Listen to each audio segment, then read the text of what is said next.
तो नेक्स्ट समझते हैं डियर, हम लोगों ने यहाँ तक पढ़ लिया था। ठीक है, ये वीडियो का पार्ट 2 है, चैप्टर 2 साइंस क्लास 10 का। अब हम लोग पढ़ने वाले हैं अम्ल व क्षारों के रासायनिक गुण, धातु की अभिक्रिया। ठीक है, धातु की अभिक्रिया अम्ल के साथ कराएंगे हम, और फिर धातु की अभिक्रिया क्षारक के साथ करवाएंगे। ठीक है, लेकिन दोनों में हाइड्रोजन निकलेगा। जानते हैं, जब किसी भी अम्ल को, कोई भी अम्ल हो, ये अम्ल है HCl और ये धातु है जिंक, तो HCl और जिंक को जब मैंने अभिक्रिया करवाया तो पता है क्या बना? जिंक क्लोराइड यानी कि लवण बना। ठीक है, और फिर हाइड्रोजन बना। ठीक है, तो ये आप इसको याद रखना पड़ेगा।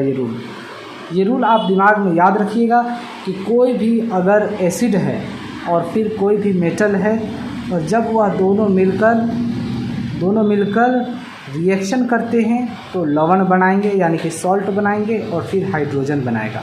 ठीक है, तो ये चीज़ें आप याद रखिएगा। क्षारक के साथ अभिक्रिया करने पर ये भी याद रखिएगा रूल। ठीक है, कोई भी क्षार का मतलब हो गया जैसे कि सोडियम हाइड्रोक्साइड यानी कि बेसेज, सोडियम हाइड्रोक्साइड, और ये धातु हो गया जिंक। जब सोडियम हाइड्रोक्साइड को, ये क्या है, ये बेस है, सोडियम हाइड्रोक्साइड जिंक के साथ जब रिएक्शन करेगा तो सोडियम जिंकेट पढ़ेंगे इसको, क्या बनेगा? सोडियम जिंकेट बनेगा यानी कि लवण ये है, और फिर हाइड्रोजन निकलेंगे बाहर की तरफ। ठीक है, बाहर की तरफ हाइड्रोजन निकलेगा, इंक्रीज करेगा। समझ में आ गया? अब जब हाइड्रोजन निकलेगा तो ये कुछ पॉप साउंड की तरफ से निकलेगा, पॉप साउंड का आवाज़ करेगा। देखिए, जानते हैं कैसे? Pop test. हाइड्रोजन गैस से निहित परखनली के पास जब एक जलती हुई मोमबत्ती लाई जाती है, जब जलती हुई मोमबत्ती जिसमें साबुन का जो घोल होता है, साबुन जिसमें घुले होते हैं, अगर वहाँ पर अगर हम मोमबत्ती लेकर जाते हैं तो पॉप की ध्वनि उत्पन्न होती है, पॉप का ध्वनि उत्पन्न होगा। जिस तरीके से हम लोग लाइटर जलाते हैं ना सिलेंडर में खाना वाना बनाने के लिए, तो किस तरीके से पॉप का साउंड निकलता है, तो ठीक इसी तरीके से इसमें भी निकलेगा।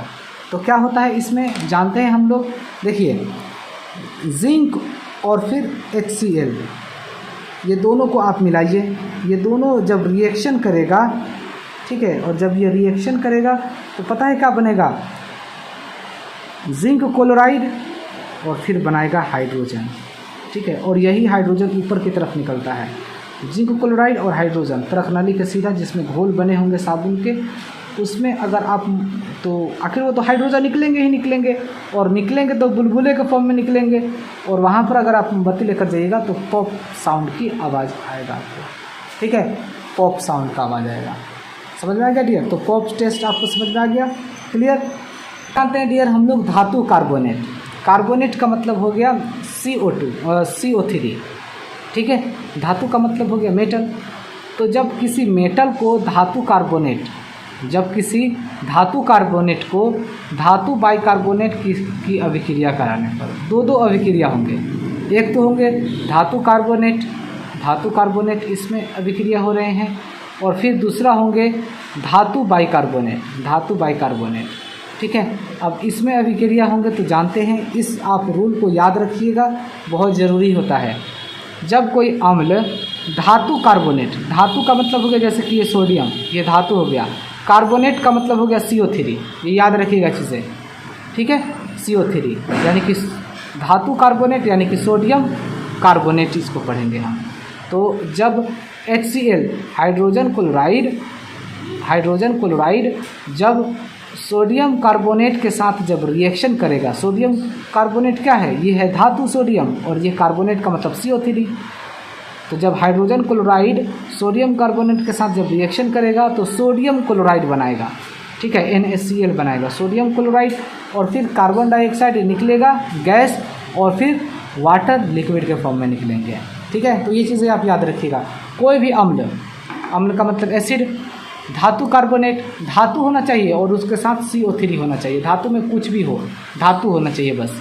ठीक है, या सोडियम हो या मैग्नीशियम हो, ठीक है, या फिर पोटेशियम हो, कुछ भी हो। समझ में आया? तो जब अम्ल के साथ सोडियम कार्बोनेट हो, ठीक है, यानी कि धातु कार्बोनेट हो, तो वह लवण बनाएंगे, यानी कि ये लवण बना है। ठीक है, सॉल्ट जिसको बोलते हैं, और कार्बन डाइऑक्साइड बनेगा गैस के फॉर्म में, और साथ ही साथ जल भी बनेगा यानी कि वाटर भी बनेगा लिक्विड के फॉर्म में। एल का मतलब लिक्विड, जी का मतलब गैस। यहाँ तक आपको समझ में आ गया डियर। नेक्स्ट समझते हैं अब हम लोग, कोई अम्ल है और धातु बाइकार्बोनेट के साथ, धातु का मतलब Na, बाइकार्बोनेट का मतलब हाइड्रोजन कार्बोनेट को बोलते हैं बाइकार्बोनेट। ये चीज़ें याद रखिएगा आप, ठीक है। तो जब HCl hydrogen chloride sodium hydrogen carbonate यानी कि धातु बाइकार्बोनेट के साथ जब रिएक्शन करेगा तो सोडियम क्लोराइड बनाएगा यानी कि NaCl बनाएगा, और फिर कार्बन डाइऑक्साइड निकलेगा, और फिर गैस के फॉर्म में, और फिर वाटर निकलेगा लिक्विड के फॉर्म में। समझ में आ गया डियर यहाँ तक। नेक्स्ट समझते हैं अब हम लोग कार्बन डाइऑक्साइड की जांच टेस्ट। देखिए, उत्पादित कार्बन डाइऑक्साइड को चूने के पानी से प्रवाहित करने पर, चूने के पानी से प्रवाहित करने पर पानी दूधिया हो जाता है। देख लीजिए यहाँ पर कार्बन डाइऑक्साइड, देखो ये चूने के पानी से, चूने का पानी का मतलब ये कैल्शियम हाइड्रोक्साइड, ये चूना हो गया, चूने का पानी हो गया। एक्वस सोल्यूशन का मतलब क्या होता है, जल में विलयन है, जो चूना जल में विलयन है, ठीक है। और क्या कह रहा है, कार्बन डाइऑक्साइड के साथ, कार्बन डाइऑक्साइड के साथ तो पता है क्या बनाएगा, वह बनाएगा पानी दूधिया हो जाता है यानी कि ये सोडियम कार्बोनेट, कैल्शियम कार्बोनेट बनेगा यानी कि ये दूधिया हो जाएगा, और साथ ही साथ क्या निकलेगा, वाटर निकलेगा लिक्विड के फॉर्म में, ठीक है। तो ये चीज़ें आप याद रखिएगा, समझ में गया। सफ़ेद अवक्षेप होगा यानी कि पानी दूधिया निकलेगा, सफ़ेद अवक्षेप। क्लियर, समझ में आ गया डियर। नेक्स्ट समझते हैं अब हम लोग, अब इसी चीज़ को समझते हैं यहाँ पर, अधिक मात्रा में कार्बन डाइऑक्साइड। अब यहाँ पर कैल्शियम कार्बोनेट है और वाटर भी है, और अधिक मात्रा में कार्बन डाइऑक्साइड यहाँ पर प्रवाहित किया जाए यानी कि अभिक्रिया किया जाए तो पता है क्या बनेगा, जल में घुलनशील बनेंगे, ठीक है। ये जो कैल्शियम हाइड्रोजन कार्बोनेट जो बनेंगे वह क्या बनेंगे, जल में घुलनशील बनेंगे यानी कि एक्वस बनेंगे। समझ में आ गया, एक्वस सोल्यूशन, AQ का मतलब एक्वस सोल्यूशन, जल में घुलनशील। समझ में आ गया डियर। तो ये चीज़ याद रखिएगा, जब कैल्शियम कार्बोनेट वाटर के साथ रिएक्शन करेगा, अधिक मात्रा में कार्बन डाइऑक्साइड के साथ अभिक्रिया करने पर तो कैल्शियम हाइड्रोजन कार्बोनेट बनाएगा जो जल में घुलनशील होंगे, ठीक है। ये चीज़ें याद रखिएगा। अगर आपसे कोई पूछे कि बताइए कैल्शियम कार्बोनेट कैसे बनेगा, तो याद रखिएगा यानी कि चूना, ये कैल्शियम हाइड्रोक्साइड क्या है, ये कैल्शियम हाइड्रोक्साइड और कार्बन डाइऑक्साइड जब दोनों रिएक्शन करेंगे तो कैल्शियम कार्बोनेट बनेगा और फिर वाटर बनेगा। तो ये सब चीज़ें आप याद रखिएगा, ठीक है। यहाँ तक आपको समझ में आ गया। नेक्स्ट समझते हैं अब हम लोग अम्ल एवं क्षारक की परस्पर अभिक्रिया, यानी कि अम्ल और क्षारक यानी कि एसिड और बेसेज, ये दोनों मिलकर अभिक्रिया करेंगे तो क्या बनाएंगे, लवण बनाएंगे यानी कि लवण बनाएंगे यानी कि सॉल्ट बनाएंगे, और फिर वाटर बनाएंगे, जल, ठीक है। तो इसका एग्जाम्पल अगर देखा जाए तो सबसे बेस्ट ये है इसका उदाहरण, ठीक है। देख लीजिए यहाँ पर अम्ल यानी कि सोडियम हाइड्रोक्साइड, ये हो गया, ये अम्ल है, ठीक है। जिसमें हाइड्रोजन होता है उसको अम्ल कहते हैं, और जिसमें OH होता है उसको हम लोग क्षारक कहते हैं यानी कि बेस कहते हैं। जिसमें हाइड्रोजन उसको अम्ल यानी कि एसिड कहेंगे, और जिसमें OH होगा उसको हम लोग क्षारक कहते हैं यानी कि बेस कहते हैं। ये याद रखिएगा। तो किसी को भी पहले लिखिए, पहले अम्ल को लिखिए या बाद में क्षारक को लिखिए, या पहले क्षारक को लिखिए बाद में अम्ल को लिखिए, प्लस ही तो करना है।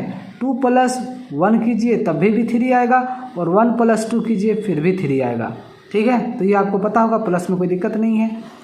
अब ये दोनों जब रिएक्शन करेंगे यानी कि अम्ल और ये हो गया क्षारक यानी कि एसिड और बेस मिलकर जब रिएक्शन करेंगे तो लवण बनाएंगे यानी कि सोडियम क्लोराइड, इसी को नमक कहते हैं।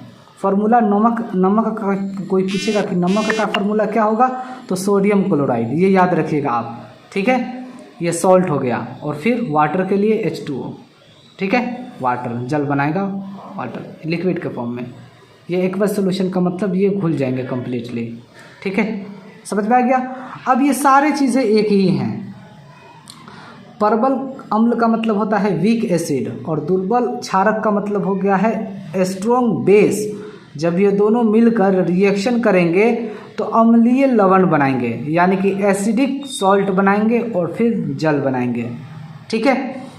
दुर्बल अम्ल यानी कि स्ट्रॉन्ग एसिड प्रबल क्षारक यानी कि वीक बेस, जब ये दोनों रिएक्शन करेंगे तो क्या बनाएंगे, बेसिस सॉल्ट बनाएंगे और फिर वाटर बनाएंगे। ठीक है, तो ये ऐसे ही चीज़ें हैं, ये आप इसको लर्न कर सकते हो। ठीक है, और यहाँ पर एक समझ लीजिए, ये उदासीनीकरण अभिक्रिया जिसको हम लोग क्या बोलते हैं, न्यूट्रलाइजेशन रिएक्शन, किसको कहते हैं जानते हैं। जब अम्ल द्वारा क्षारक का प्रेक्षित प्रभाव, अम्ल और क्षारक प्रेक्षित प्रभाव तथा क्षारक द्वारा अम्ल का प्रभाव समाप्त हो जाता है। देखिए ये अम्ल है यानी कि एसिड है और ये क्षारक है यानी कि बेस है। ये दोनों का जब रिएक्शन हुआ तो दोनों समाप्त हो गए और समाप्त होकर क्या बना दिए, लवण बना दिए और जल बना दिए यानी कि वाटर बना दिए। इसी रिएक्शन को, इसी इक्वेशन को हम क्या कहते हैं, उदासीनीकरण अभिक्रिया यानी कि न्यूट्रलाइजेशन रिएक्शन कहते हैं। ठीक है, न्यूट्रलाइजेशन रिएक्शन याद रखिएगा। ठीक है, एसिड और बेस दोनों मिलकर दोनों अपने आप को समाप्त कर देंगे और समाप्त बन करके और एक नया कंपाउंड बनाएंगे जिसको बोलेंगे हम सोडियम क्लोराइड। इतना ही नहीं, कुछ भी बन सकते हैं इसके जगह पर, एसिड कुछ भी हो, बेसिस कुछ भी हो, कुछ और बनेंगे लवण। ठीक है, यानी कि सोडियम क्लोराइड बना और फिर वाटर। इसी को हम क्या कहेंगे, इसी रिएक्शन को या इसी टाइप के रिएक्शन को हम क्या कहेंगे, उदासीनीकरण अभिक्रिया। बस शर्त ये है कि बेस और एसिड ये दोनों समाप्त होकर कोई नया कंपाउंड बनना चाहिए। ठीक है, समझ में आ गया डियर आपको। नेक्स्ट समझते हैं अब हम लोग यहाँ पर अम्लों के साथ धात्विक ऑक्साइडों की अभिक्रिया। अम्लों के साथ, अम्ल होगा यानी कि एसिड होंगे और धातु ऑक्साइड होगा यानी कि कोई मेटल होगा और उसके साथ ऑक्सीजन होगा। देखिए ये मेटल है और ये ऑक्सीजन है, तो ये हो गया धात्विक ऑक्साइड। ठीक है, और फिर क्या है, अम्ल यानी कि ये अम्ल हो गया।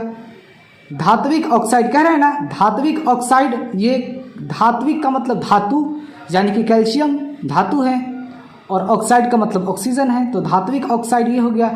जब किसी मेटल में, ठीक है, ऑक्सीजन जुड़ जाए तो वह धात्विक ऑक्साइड कहलाएगा। सोडियम के साथ ऑक्सीजन जुड़ गया, कैल्शियम के साथ ऑक्सीजन जुड़ गया तो कैल्शियम ऑक्साइड, सोडियम के साथ ऑक्सीजन जुड़ेगा तो सोडियम ऑक्साइड। ठीक है, पोटेशियम के साथ ऑक्सीजन जुड़ेगा तो पोटेशियम ऑक्साइड। समझ में आ गया। तो ऐसे ही धातु के साथ ऑक्सीजन जुड़ गया तो धात्विक ऑक्साइड। और अम्ल हो गया, ये HCl क्या हो गया, अम्ल हो गया। जब ये दोनों रिएक्शन करेंगे तो क्या बनाएं, सोडियम क्लोराइड बना दिए यानी कि यही आपका क्या बन गया, लवण बन गया। ठीक है, लवण बन गया ये, और क्या बनेंगे, जल बन गए। ठीक है, ये एक्स्ट्रा एक दे दिया है। ठीक है, इसको हटाइए। समझ में आ गया डियर आपको अच्छे तरीके से।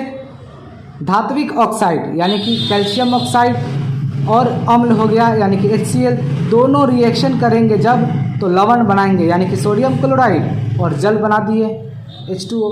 ठीक है, अब यहाँ ध्यान दीजिए आप, कैल्शियम क्लोराइड के बनने से विलयन का नीला रंग हो जाता है। जो कैल्शियम क्लोराइड बना है, ये जो विलयन है यानी कि जो जल में घुलनशील है, ये पता है कैसा बन जाएगा, जल में घुलनशील है ना भाई, तो ये नीला रंग का हो जाता है। ठीक है, चीज़ें समझ में आ गया। नेक्स्ट समझते हैं हम लोग, धात्विक ऑक्साइड की प्रवृत्ति क्षारीय होती है। धात्विक ऑक्साइड जो होते हैं जैसे कॉपर ऑक्साइड, मैग्नीशियम ऑक्साइड, इसकी प्रवृत्ति क्षारीय होती है यानी कि बेसेज होते हैं, क्योंकि ये अम्ल के साथ क्रिया करके लवण और जल बनाते हैं, लवण और जल बनाते हैं, इसीलिए हम लोग इसको क्षारीय बोलिए आप इसको, या बेसेज बोलिए, ये बेसेज में आ जाएंगे। धातु के साथ ऑक्सीजन लग गया तो ये क्षारीय कहलाएंगे यानी कि बेसेज कहलाएंगे। ये चीज़ें आप हमेशा याद रखिएगा। ठीक है, क्या बोला मैंने, ये चीज़ें आपको हमेशा के लिए याद रखना है। समझ में आ गया आपको। ठीक है, धातु के साथ ऑक्सीजन जुड़ गया तो धात्विक ऑक्साइड यानी कि ये क्षारीय कहलाएगा, बेसेज बोल दीजिए। मैग्नीशियम ऑक्साइड ये भी बेसेज होंगे। क्यों, क्योंकि ये दोनों रिएक्शन करेंगे अम्ल के साथ तो लवण और जल बनाते हैं, इसीलिए। अधात्विक ऑक्साइड की क्षारों के साथ अभिक्रिया। ठीक है, अधात्विक ऑक्साइड यानी कि अधातु यानी कि कार्बन अधातु है ना, इसके साथ ऑक्सीजन जुड़ गया तो ये अधात्विक ऑक्साइड, ये हो गया कार्बन डाइऑक्साइड। और क्षार का मतलब क्या हो गया, क्षार का मतलब हो गया, क्षार उसे कहते हैं मतलब अल्कली, यानी कि जो बेस, जो क्षारक जल में घुलनशील होता है उसी को हम लोग क्या कहते हैं, क्षार कहते हैं, यानी कि अल्कली कहते हैं। तो ये कैल्शियम हाइड्रोक्साइड ये जल में घुलनशील है, इसलिए इसको हम क्षार यानी कि इसको इंग्लिश में अल्कली बोलते हैं, अल्कली। ठीक है, अल्कली बोलेंगे। क्यों? क्योंकि जब कोई भी बेस ले लीजिए आप, जैसे कि सोडियम हाइड्रोक्साइड हो गया, ठीक है, यह क्या है, यह जल में घुलनशील होता है, और जब ये जल में घुलनशील है तो उसको हम क्षार कहेंगे, यानी कि अल्कली कहेंगे, ऑक्साइड। समझ में आ गया? तो ये क्षार है, ये जल में घुलनशील है, इतना याद रखिएगा चीज़ें। ठीक है, तो क्या बनाएगा, लवण बनाएगा, कैल्शियम कार्बोनेट बनाएगा और फिर जल बनाएगा। तो ये एग्जाम्पल के लिए ये रूल, ये भी आप याद रखिएगा, रूल मोस्ट इंपॉर्टेंट रूल है।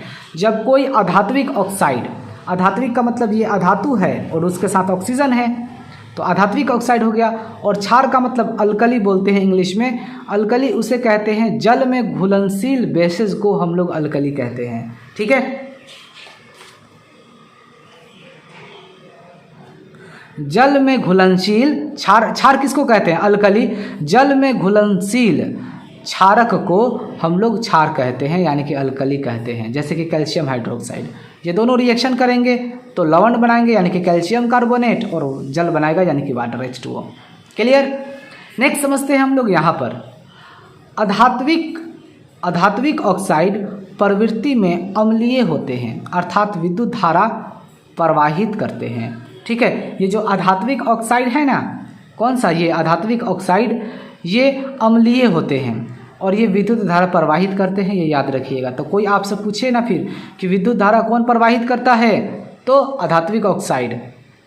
ठीक है, ये अम्लीय होते हैं, यह अम्लीय होते हैं और ये विद्युत धारा प्रवाहित करते हैं, इसलिए तो ये अम्लीय हैं। समझ में आ गया डियर?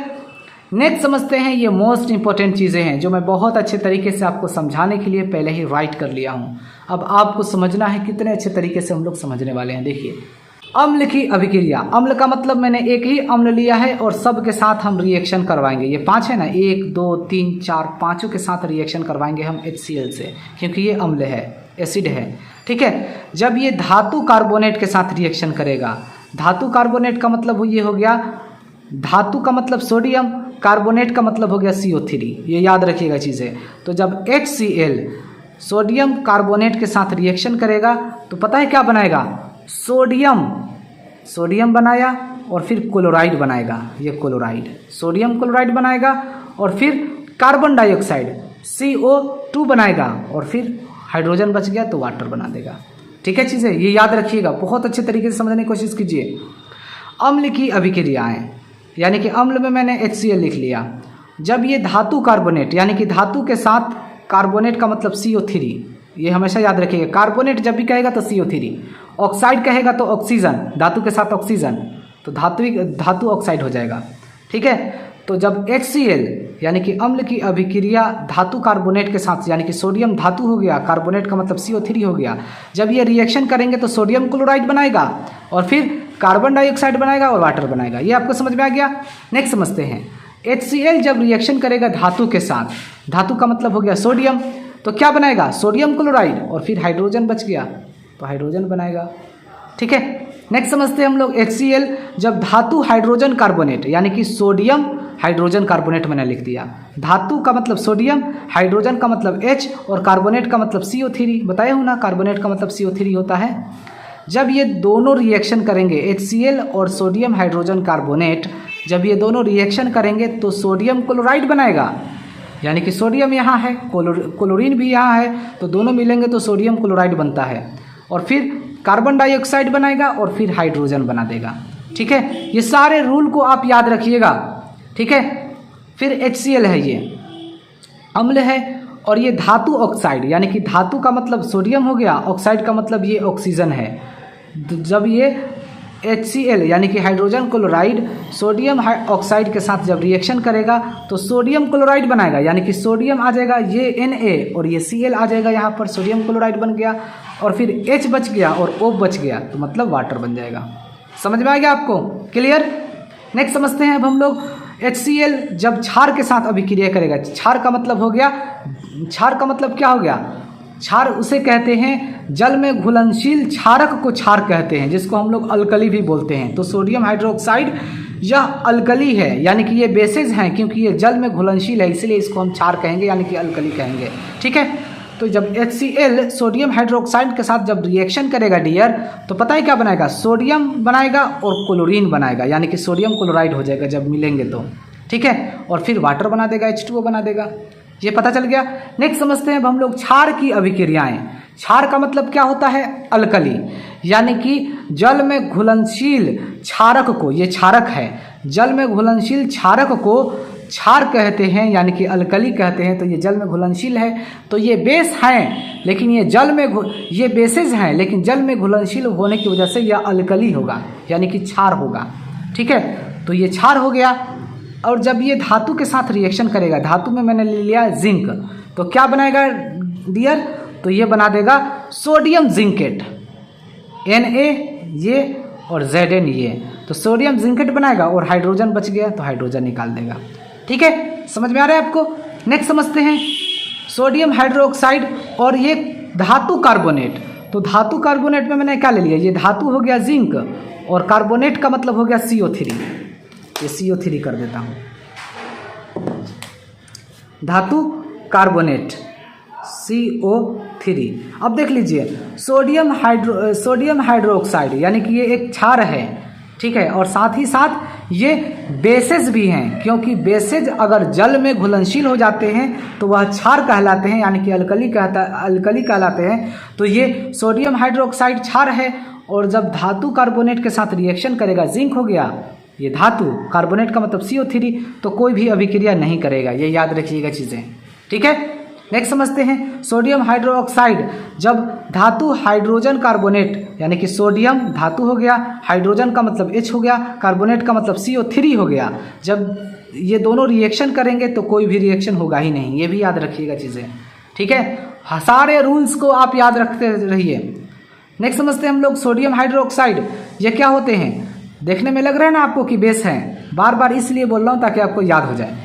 तो ये बेस हैं, लेकिन ये जल में घुलनशील है, और जो बेसेज जल में घुलनशील होते हैं उसको हम क्षार कहते हैं, यानी कि अल्कली कहते हैं। ये याद रखिएगा चीज़ें, अल्कली CALY। ठीक है, तो जब सोडियम हाइड्रोक्साइड अम्ल के साथ रिएक्शन करेगा, यानी कि अम्ल में मैंने ले लिया HCl, तो सोडियम क्लोराइड, सोडियम और ये क्लोराइड बन गया तो और वाटर बना देगा। ठीक है, नेक्स्ट समझते हैं, लास्ट वाला है सोडियम हाइड्रोक्साइड जब अधातु ऑक्साइड के साथ, अधातु का मतलब कार्बन, ऑक्साइड का मतलब ऑक्सीजन, जब सोडियम हाइड्रोक्साइड अधातु ऑक्साइड के साथ जब रिएक्शन करेगा तो लवण बनाएगा, यानी कि सोडियम बनाएगा और फिर कार्बोनेट बना देगा और फिर हाइड्रोजन निकल जाएगा। समझ में आ गया डियर। तो ये आपका वीडियो का पार्ट 2 मैंने कंप्लीट करवा दिया। ठीक है, और बहुत ही जल्द हम पार्ट 3 लेकर आएंगे जो हम लोग इसके आगे समझने वाले हैं। शेयर जरूर कर दीजिएगा अपने दोस्तों के साथ, क्योंकि बहुत ये ज़रूरी है डियर। ये NCERT से मैं करवा रहा हूँ। जय हिंद।